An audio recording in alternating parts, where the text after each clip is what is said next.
Recording. All righty. There might be a message that comes up, so just go ahead and hit continue. It just gives authorization that you guys are okay with being recorded. Really appreciate it. Thank you. All righty. So with that being said, let me introduce myself. My name is Gregory Colbert. This is for my COMM 105 Fall 1 2021. So there's a lot of ones presentation, and I'm doing a presentation on the proper etiquette of sampling wine. So here we go. Give me 1 second. Okay. So coming to things we're going to be talking about today, we're going to be identifying those with various different wine tastes. We're also going to be looking at individuals who sample wine in a corrective manner. It's going to give you a little bit of an introduction to the history of wine, red wines versus white wines, and then we're going to end with the proper pour and measurement. Now, during this presentation, I am not going to actually physically sample the wine just because of the recording purposes. However, I am going to at least kind of give you a display and kind of move through the motions on how all this is going to look when you actually go and do a wine sampling.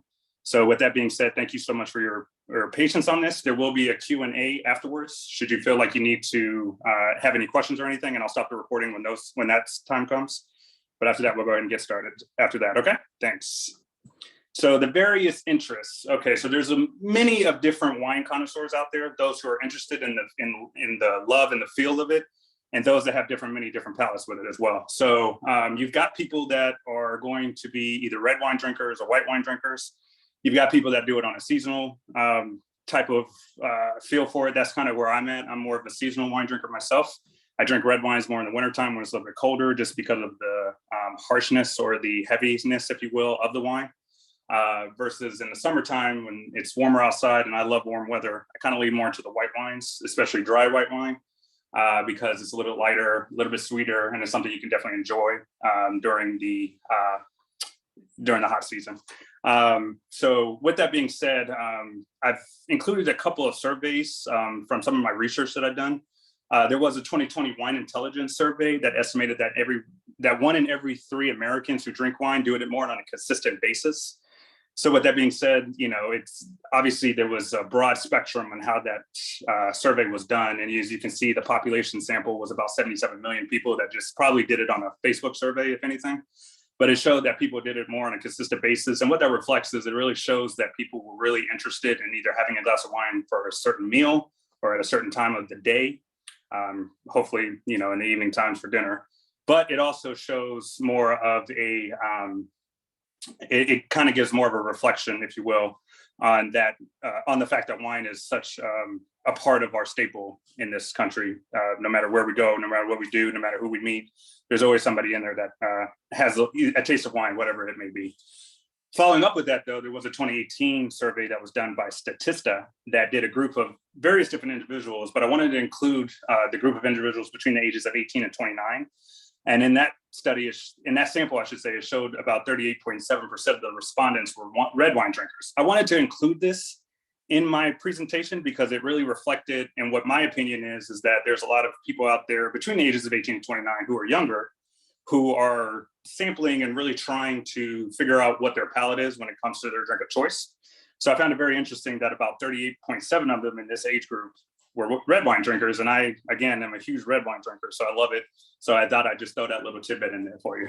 So with that being said, some consider themselves veterinary drinkers, where they can sample different varied types of wines, whether it be red or a white, if it's dry or sweet, or kind of in the middle imbalance. And those, they can take a sip and just kind of show you what it's all about, or give you the history about it. And those are what I consider more the veteran drinkers. Well, there are also some that are known as more seasonal drinkers like myself who, just really enjoy the drink for the pleasure of it, whether it be at a social gathering, religious gathering, whether it just be for any type of venue or event. That's kind of more riling tours for it. So that's exactly what a lot of people would categorize or fall into that category of seasonal drinker. The correct sampling. So one of the things that I've always liked to share, one of the things that I think is extremely important, is the fact that whenever you go for a sampling, whether it be at a sampling room or if it's at a venue itself, reservations are key. You always want to make sure that the reservation is set well in advance. These things can get a little bit crowded, a little bit busier, and especially in off and on seasons. So it really just depends on where you're doing it, who the company is that you're going to be doing it with, who's all going to be there. It's really important that we reflect on that and make sure we make that a key focal point, I should say. Whenever we're ready to actually go out and actually sample the wine, we actually want to make sure that we make a proper reservation on that. Proper dress is always important. You never want to go in there in baggy clothes or inappropriate language on your clothing whatsoever. I myself dress business casual for this, just to kind of reflect what might be appropriate in these type of settings. So hopefully you can take a second and just glance at my outfit and see that this is probably something that would be appropriate if you were to go wine sampling with friends or, with coworkers, whatever you were doing at the time. The technique, I wanted to share these 4 techniques with you because these are pretty much the bread and butter of how you're actually going to do your sampling. The first one is swirling, especially when you want to aerate red wine. Aeration to red wine is so key because the toxicity in the red wine, it needs oxygen in order for it to what they call breathe. So in those regards, you need to make sure that you aerate the wine as best you can. So swirling it, and I'll do a demonstration right here. I have red wine here, but I'm just going to go ahead and show you. Just want to do a light swirl, just right in the wrist, make it easy, make it quick. And that just kind of oxygenates it, makes it a little bit easier for you to enjoy it. Smell, as you can see in the picture right there, smell is very key in that. You want to see what you're smelling. So just dipping your nose slightly like this young lady is doing in the picture. You want to just make sure that you grasp enough of the smell to kind of get the hints of the aromas that are in there, the fruits, the earthy tones, if there will, whatever there might be that have made that wine. You want to enjoy that smell a little bit just to kind of see what you're going to be sampling. Taste is always so important. And when I say taste, that does not mean actually drink the wine. It means allow it to come into your mouth. Let it swirl around a little bit, let it hit all 4 corners of your tongue, be able to taste and actually invest in what grape it might have been, what fruit might have been paired with it, what other type of flavors, like maybe cinnamon or chocolate or any of the earthy tones that I had mentioned earlier. Make sure that you go ahead and try to sample that as much as you can. And then the fourth technique that you want to keep in mind, and I'm not going to demonstrate this, but I wanted to at least put it in here so you guys include it, spit. And I mean that. For sure, spit. You want to make sure you spit it out. You don't want to consume it because you're there to sample it. You want to see what the wine is all about. You don't actually want to drink it quite yet, but this allows you to figure out what you want so that you can enjoy it later on, so you can buy a bottle and everything. So you always want to make sure you either have a cup or a bucket or anything like that to spit it out. Again, I'm not going to demonstrate that in this presentation, but I also just wanted to include how important that is for that. And then last but not least, you want to pace yourself. You want to enjoy this. You want to have fun. You don't actually want to rush into any of this. You want to actually be able to enjoy what you're sampling. Segueing into that, I want to kind of give you guys a brief history of wine. I think a lot of you all can already know that wine has been produced for many millennia. It's been around since before the recording of time. For religious people, it's been before Jesus was here, obviously, in a lot of biblical stories, referencing to wine is so adamant in religion. A lot of it is often used for celebrations, whether it be, a college graduation, a wedding, baptism, a kid's 2-year-old birthday party. I've seen wine there. So it really just depends on what you want to consider a celebration. But I can almost guarantee you that there would be wine, if not some type of other spirit or libation that would be there. Obviously, in this culture, in this day and age, and the many generations that walk this earth right now, wine, if not anything, is a part of our staple, a part of our custom. So it's so very trivial. So it's something that I always wanted to share. Again, family, religious rituals are always so key in that. Also, there's a lot of health benefits from studies that have gone on in the history of wine. Obviously, I think we all know heart and organ function contributes a lot to success, especially with the heart, with different types of wines, specifically red wines. There's a lot of evidence that proves that wine, or sampling at least a glass of wine each day, helps with healthy heart.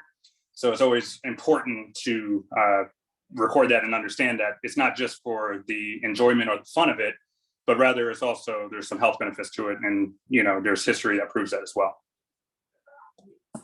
Obviously, okay, so going into this, obviously, like I stated before, red wines versus white wines, obviously those are the 2 trivial types of them. Now we can go into a long discussion of the various different grapes that actually make up these different types of wines. And I'm not going to bore you with the details about that right now.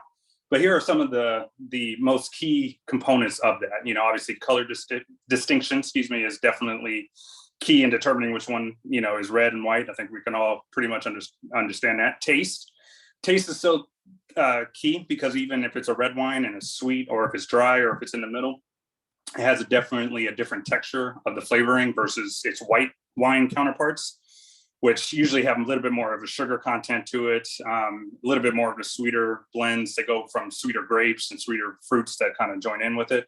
So the taste in itself between the two are so key in distinguishing between the two red and white wines.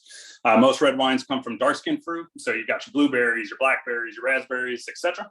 White wines, obviously you can imagine, come from lighter skinned fruits. So, not only just lighter grapes, but the pears, apples, anything that's lighter of skin and fruit usually are paired with making a white wine. And then again, like I had mentioned earlier in my presentation, red wine has more acidity to it, hence why the texture is so different.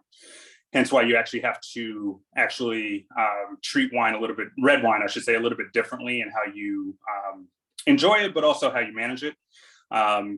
There's been a lot of, as you can see, I'm sure there's a lot of different tools and sources that you can use when aerating red wines.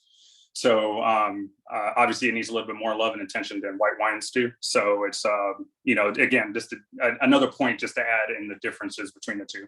White wine incorporates, like I said, a little bit more sugar content. So, you've got white wine that just always leans more on the sweeter side, whether it's a drier white or a sweeter white, you're always going to have a higher sugar content when you're enjoying those two. Proper pour measurements, and this is going to be so key. Obviously, a typical pour is 2 to 3 ounces, not 2 to 3 glasses. I know some of us out there are a little thirsty. I myself have had to learn the hard way about that, but I can promise you that is not how you do a proper pour.